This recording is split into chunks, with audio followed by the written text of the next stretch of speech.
I never thought I'd be living alone in this house at 62. Running my fingers along the smooth wooden banister as I climb the stairs each evening, I can't help but think about all the generations of my family who've done the same. This house on Maple Street has been in my family for over a century, and I've called it home for most of my life. My name is Caroline Mitchell, and 20 years ago, my husband Robert left me for his 25-year-old secretary. Our son Tommy was only 12 at the time.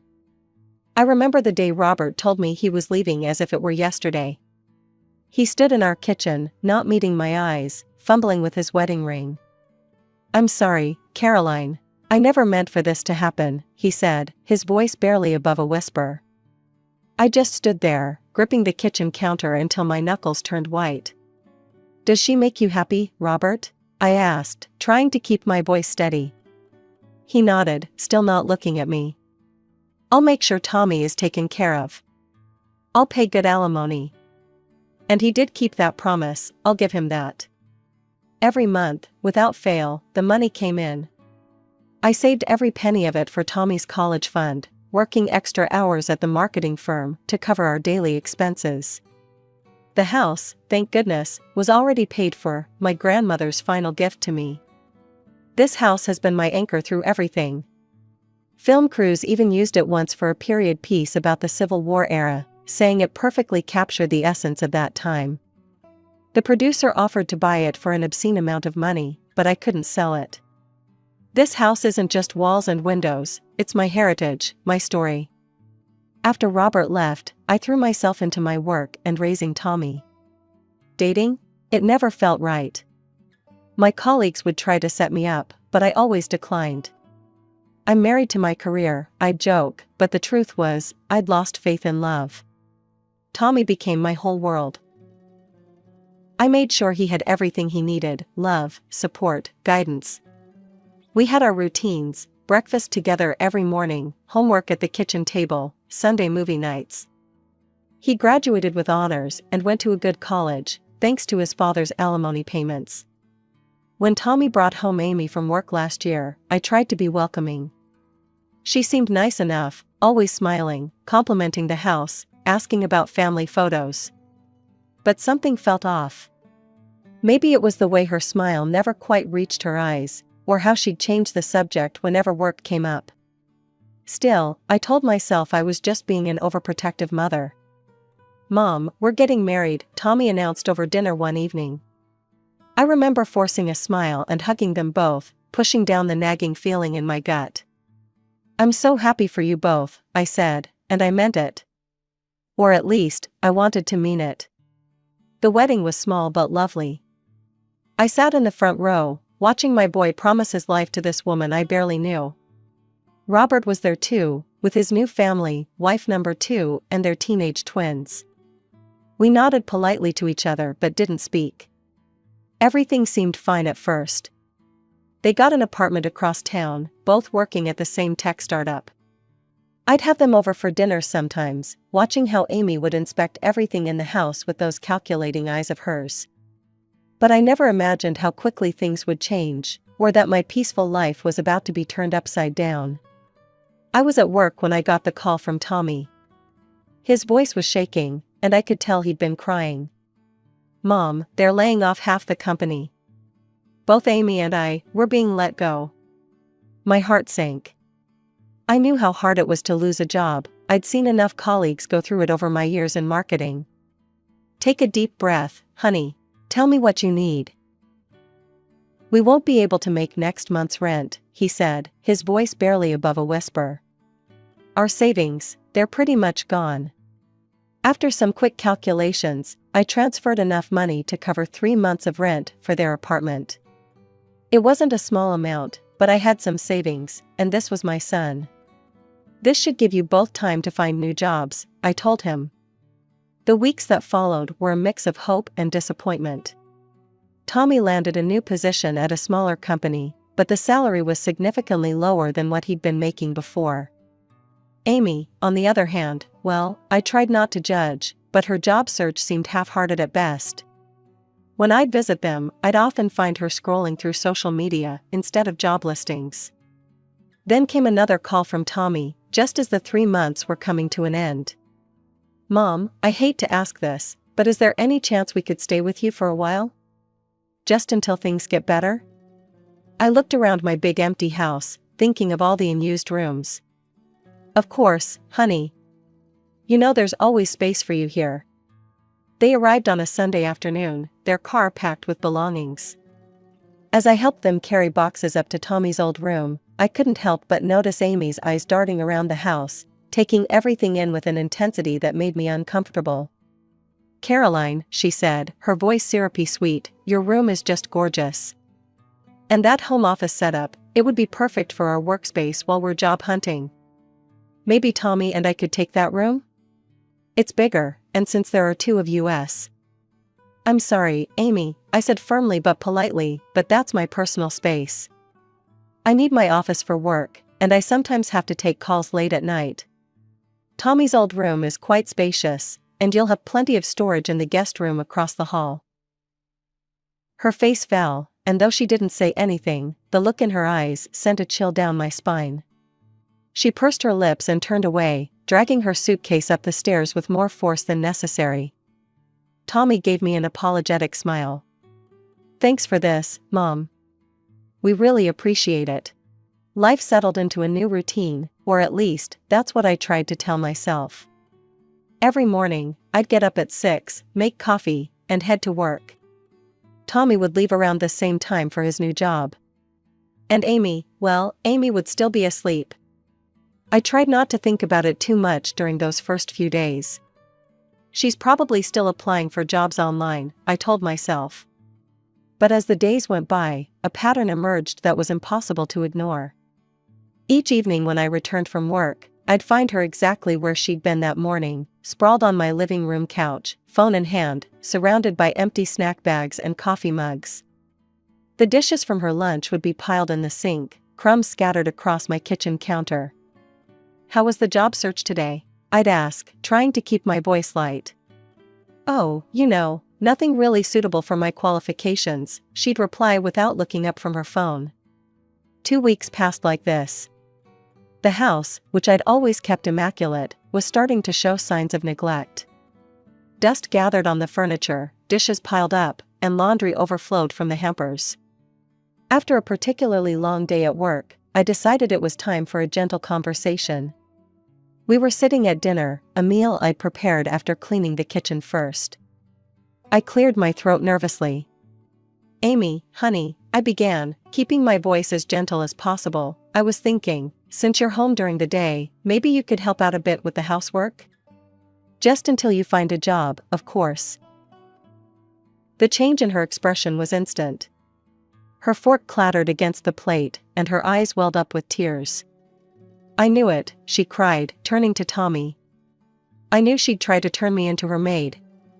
Just because I'm temporarily unemployed doesn't mean I should be your mother's servant." I sat there, stunned.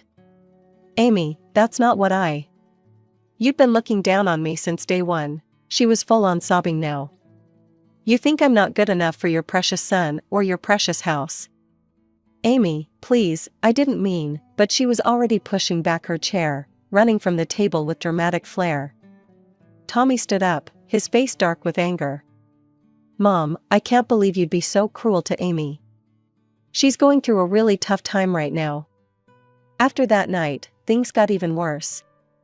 I still did all the cooking and cleaning, while they ordered takeout and left their empty containers wherever they finished eating. Out of habit, or maybe hope, I'd still call them to join me for dinner when I cooked. They'd come down, eat without a word, and leave their dirty dishes on the table. The weeks dragged by, each day feeling longer than the last. The sound of the TV from the living room had become a constant backdrop to my home life, along with the gentle tap-tap of Amy's fingers on her phone screen. I tried to stay out of her way, spending more time at the office than necessary, but the situation weighed heavily on my mind. One morning, during our weekly department meeting, our HR director mentioned they were looking for an office manager. My ears perked up immediately. "What's the starting salary?" I asked as casually as I could. $45,000 to start, she replied. "But there's room for growth. We promote from within whenever possible."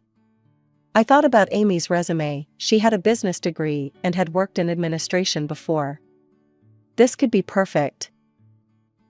I spent my lunch break drafting a careful text to Amy about the position, but then deleted it. This was the kind of news better delivered in person. I left work early that day, my heart light with hope. Maybe this could be the solution to our problems. I found Amy in her usual spot on the couch, scrolling through her phone.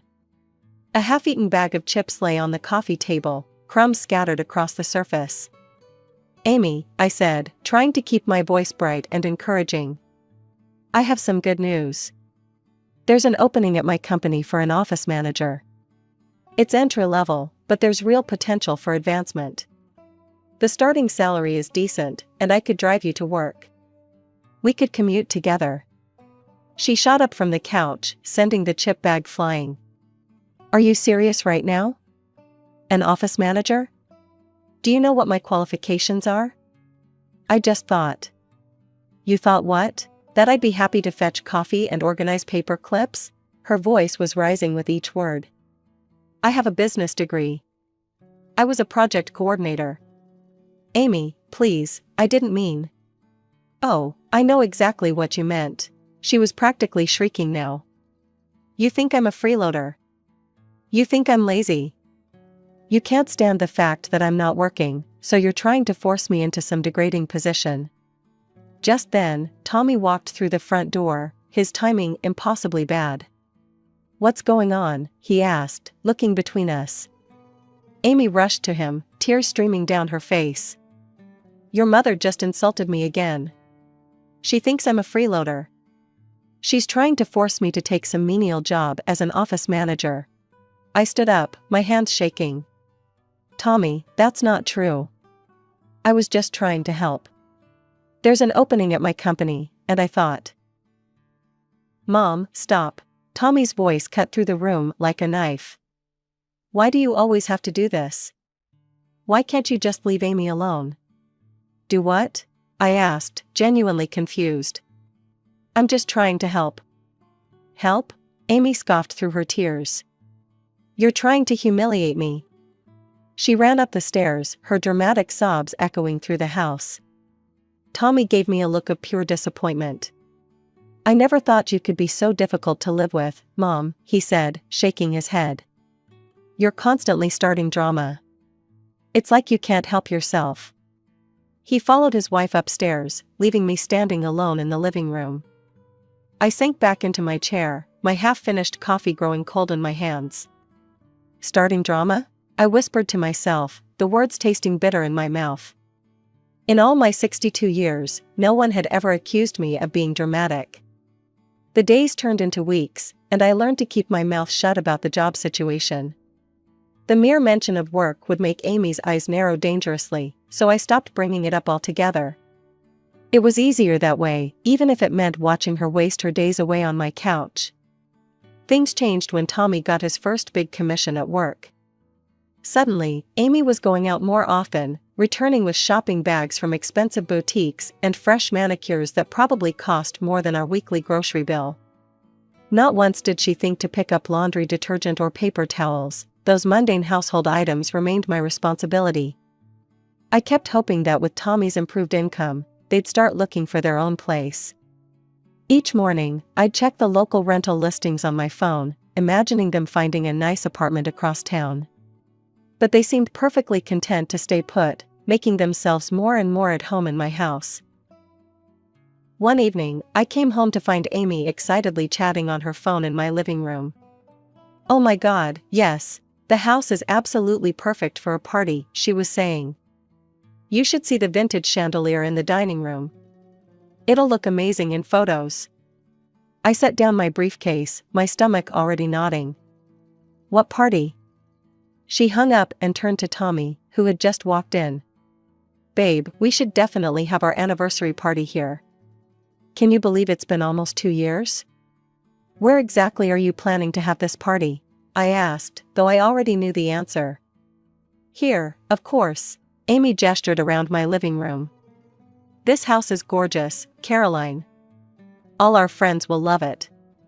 I'm thinking we could set up the bar in the foyer, and maybe move some furniture around in the living room to create a dance floor." "Shouldn't you have asked me first?" I interrupted, trying to keep my voice level. But Amy was already scrolling through her phone. "We should invite the Hendersons, and maybe that new couple from your office, Tommy. Oh, and we absolutely need to call that catering company we used for New Year's." I turned to Tommy, hoping he'd say something, but he was nodding along with his wife's plans, a smile on his face. Later that evening, I cornered Tommy in the kitchen. "Mom, I know what you're going to say," he started, "but it would mean so much to Amy. She's been feeling down lately, and this would really lift her spirits." "This is my house, Tommy. You can't just decide to throw a party here without asking me first." "Please, Mom?" He gave me that look, the same one he used to give me when he wanted extra dessert as a child. "I promise we'll take care of everything. I'll even hire a cleaning service to come in afterward. You won't have to lift a finger." I stood there, looking at my son, this man who used to be the considerate boy I raised, and felt my resolve crumbling. "Fine," I sighed, already knowing I'd regret this decision. "But I want everything back in its proper place afterward." "Thanks, Mom. You're the best." He hugged me quickly and bounded up the stairs to tell Amy the good news. The week leading up to the party was a whirlwind of activity, none of which I was included in. Amy took over my house like a general, planning a military campaign. Delivery trucks came and went, bringing everything from fancy tablecloths to crystal champagne flutes. She rearranged my furniture without asking, pushing my favorite reading chair into a corner to make room for a makeshift dance floor. I kept my distance, retreating to my office whenever possible. Still, I couldn't help but overhear her endless phone conversations about appetizer selections and wine choices. My grandmother's antique vase was moved to make room for elaborate flower arrangements, and my family photos were taken down to be replaced with string lights and paper lanterns. Friday afternoon, I left work early. I had even bought a new dress for the occasion, nothing too fancy, just a simple navy blue cocktail dress that I thought would be appropriate. As I pulled into my driveway, I could see cars already lining the street. I took a deep breath and walked up to my own front door. Inside, the house was barely recognizable. The furniture had been pushed against the walls, creating an open space in the center where people were already dancing. The air was thick with the smell of catering food and expensive perfume. Amy spotted me from across the room. She was wearing a short silver dress that caught the light from the newly installed party lights, her hair and makeup professionally done.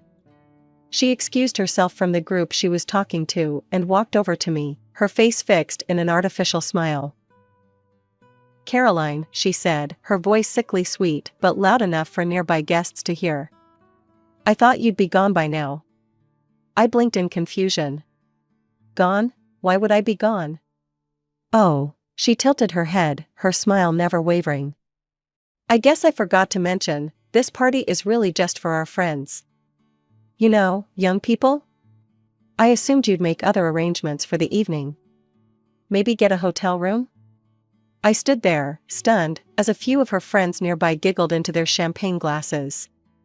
"This is my house," I said, my voice barely above a whisper. "Yes, and you've been so generous letting us use it," Amy said, patting my arm condescendingly. "But you have to understand, having someone's mom at an anniversary party is kind of a buzzkill." I looked past her to Tommy, who was standing nearby, watching this exchange. Surely he wouldn't allow this. Surely he would step in and defend me. "Mom," he said, walking over. "Amy's right. This is really more of a young people's party. It might be better if you weren't here."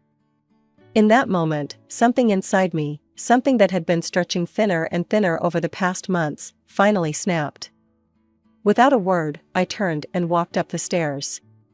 Behind me, I could hear Amy's smug voice. "See? I knew she'd be reasonable about this. She's probably just gone to pack an overnight bag." I entered Tommy's old room, their room now, and pulled their suitcases from under the bed. My hands were steady as I began emptying drawers, folding nothing, just throwing their clothes into the bags. Designer dresses, expensive suits, all the things they'd bought with Tommy's new salary, into the suitcases they went. I stripped the bed, wrapped their toiletries in a towel, and added those too.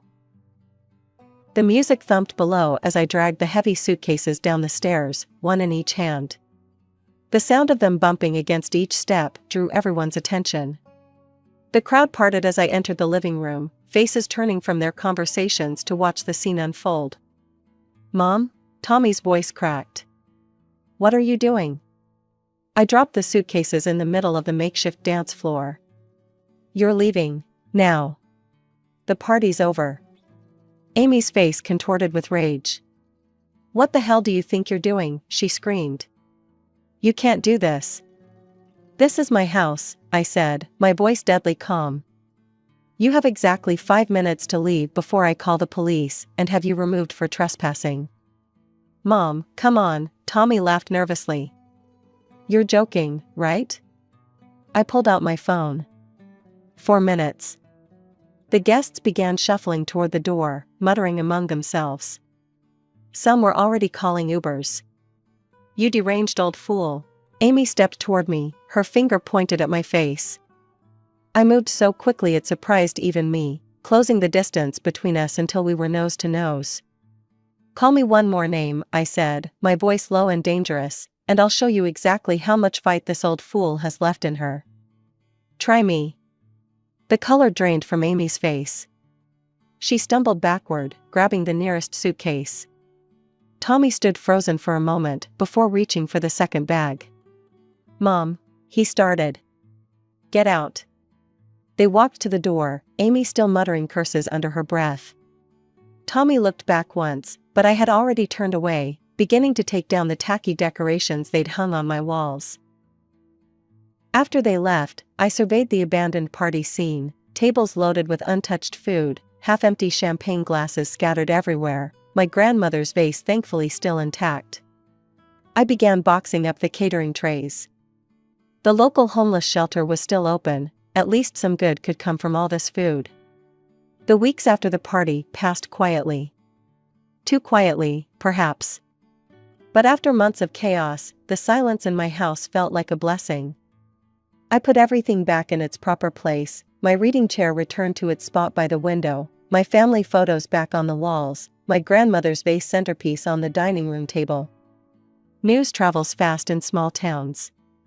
Sarah, my friend who works in real estate, told me Tommy and Amy had rented a 2-bedroom apartment in the new complex across town. "Funny thing," she said over coffee one morning, "Janet from the leasing office is an old friend. Says they almost didn't pass the credit check, but Tommy's new salary just barely got them approved." I sipped my coffee and said nothing. More stories trickled in. Martha, whose niece lives in the same building, reported that the property manager had already given them 2 warnings about the state of their apartment during routine inspections. "The place is a mess," Martha confided, shaking her head. "Garbage piling up, dishes in the sink for days." Sound familiar? I just nodded, remembering my own kitchen during their stay. Then came word of the arguments. They weren't exactly subtle about it. The neighbors could hear them through the walls, Amy screaming about Tommy's pathetic salary, how she was sick of living in a dump, how none of her friends had to live like this. Tommy firing back about her refusing to work, to cook, to clean, to do anything at all really. "They say she throws things sometimes," my friend Linda whispered during our weekly lunch. "Tommy was seen sleeping in his car one night last week." Each story made my heart ache a little. Not for Amy, I was done wasting sympathy on her. But for Tommy, he was still my son, despite everything. Sometimes I pick up the phone, my finger hovering over his number, but I always put it down again. This is his lesson to learn, his path to walk. The house feels different now. Peaceful, yes, but also waiting. Like it knows this isn't the end of the story. Some nights, as I sit in my reading chair with a cup of tea, I look at the photos on the wall, Tommy's graduation, his first baseball game, the 2 of us at the beach when he was 10. I remember the little boy who used to run to me with skinned knees and broken toys, trusting that mom could fix anything. But I can't fix this for him. He needs to see it for himself, to understand what he's become and find his way back to being the person I raised him to be. Until then, I'll be here in our family home, keeping his room ready, just in case. Not for Amy, that bridge is well and truly burned. But for my son, when he's ready to apologize, to talk, to rebuild. In the meantime, I'm reclaiming my life. I joined a book club, started taking painting classes on weekends, and even adopted a cat from the local shelter. His name is Oliver, and he's excellent company. He sits with me in the evenings, purring contentedly as I read, neither of us feeling the need to fill the silence with empty words. Life goes on, as it always does. And when Tommy's ready, he'll know where to find me.